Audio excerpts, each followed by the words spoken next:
रिश्तेदारी में एक रिश्ता देवर का कहा जाता है। देवर अपने हस्बैंड के भाई को देवर कहा जाता है, खास करके छोटे भाई को। तो इसका लिटरल मीनिंग है द्विवर। द्विवर, इसका दूसरा गलत अर्थ न लगाएं, न अर्थ इसका उपयोग करें। मैं ढूंढ रहा था कई जगह इसका अर्थ, तब मुझे पता चला द्विवर मतलब ये सेकंड वर माने हस्बैंड होता है। द्विवर सेकंड हस्बैंड का इसको दर्जा दिया गया था पहले ज़माने में, खास करके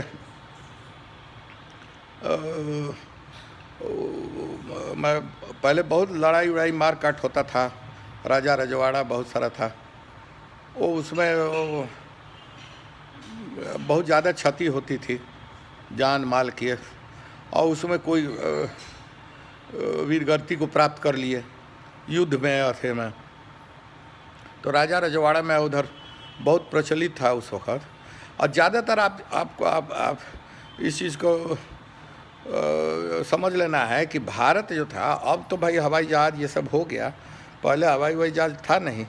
तो जहाँ से भी अटैक करता था, और सोने की चिड़िया ऐसा था, बहुत रिच हम लोग का सॉइल था, रिच हेरिटेज था, यहाँ बहुत उपज बहुत अच्छी है, मैंने जीवन यहाँ पर बहुत फल फूल रहा सकता था, फूल सक रहा है और आगे भी रहेगा। तो इन्वेडर्स ज़्यादातर जो आते थे वो वेस्ट एंड से उधर से आते थे। तो उधर मिडिल ईस्ट के तरफ से, और उधर अलेक्जेंडर सोचिए, या टर्क्स जो है उधर से, स्पेनियार्ड सब जो, वो लोग तो शिप से इधर आए, अरे पोर्चुगीज़ आए, और वास्को डगामा और ये लोग जो है गोवा हुआ ये लोग कैप्चर किया। लेकिन ज़्यादातर लोग लैंड के थ्रू आता था, वेस्टर्न एंड से ही एंटर करता था उधर। और अलेक्जेंडर द ग्रेट का नाम सुना होगा आपने, जो जीता वही सिकंदर कहावत है। तो वो सब आता था उस वक़्त। अब छोटी छोटी रियासतें थी, उत्तर में तो हिमालय का रेंज था, अब बर्फीला हिम का आला ही है, वो सालों भर वहाँ बर्फ़ रहती है, इसलिए उसको पार करना, क्रॉस करना, it was not a joke. और इधर जो है ईस्ट नॉर्थ ईस्ट में काफ़ी पहाड़ी इलाका बहुत ज़्यादा है, बर्मा तक में हम लोग का था, ब्रिटिश एरा में भी। और it is the biggest peninsula India, माने तीन तरफ से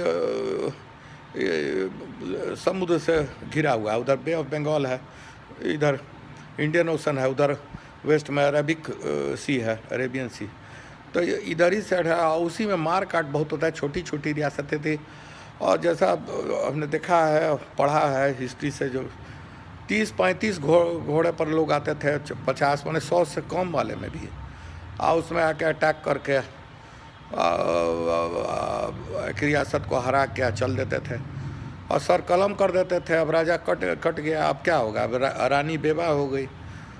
तो उस वक़्त ये प्रथा थी उस वक़्त कि अब वो रानी कहाँ जाएगी इस हालत में, राजा जी का देहांत हो गया।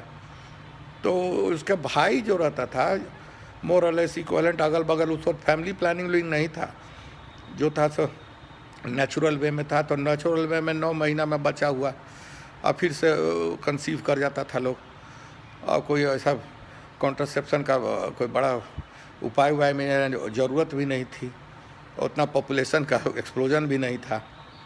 तो ज़्यादातर जो दो होते थे, या तो भाई हो गए, बहन हो गए। तो जो भाई होता था उस तरह का, वही दूसरा वर कहलाता था। तो दूसरा वर का मतलब अबू रानी की शादी फिर उसी से रह गई, वहीं रह गई, वो अथी कर गई, इस तरह से वो एक तरह का एडजस्टमेंट था, सोशल एडजस्टमेंट करके रिहेबिलिटेट किया गया इस अथी से। तो इसी से ये वर्ड आया देवर का, दैट इज़ लिटरली मीनिंग द्विवर, मतलब दूसरा हस्बैंड। और इसका कोई गलत अर्थ मत लगाइए, लेकिन ना उसका उपयोग कीजिए, उसके लिए मैं रिस्पॉन्सिबल नहीं हूँ ऑनेस्टली, लेकिन this is the fact. Thank you very much for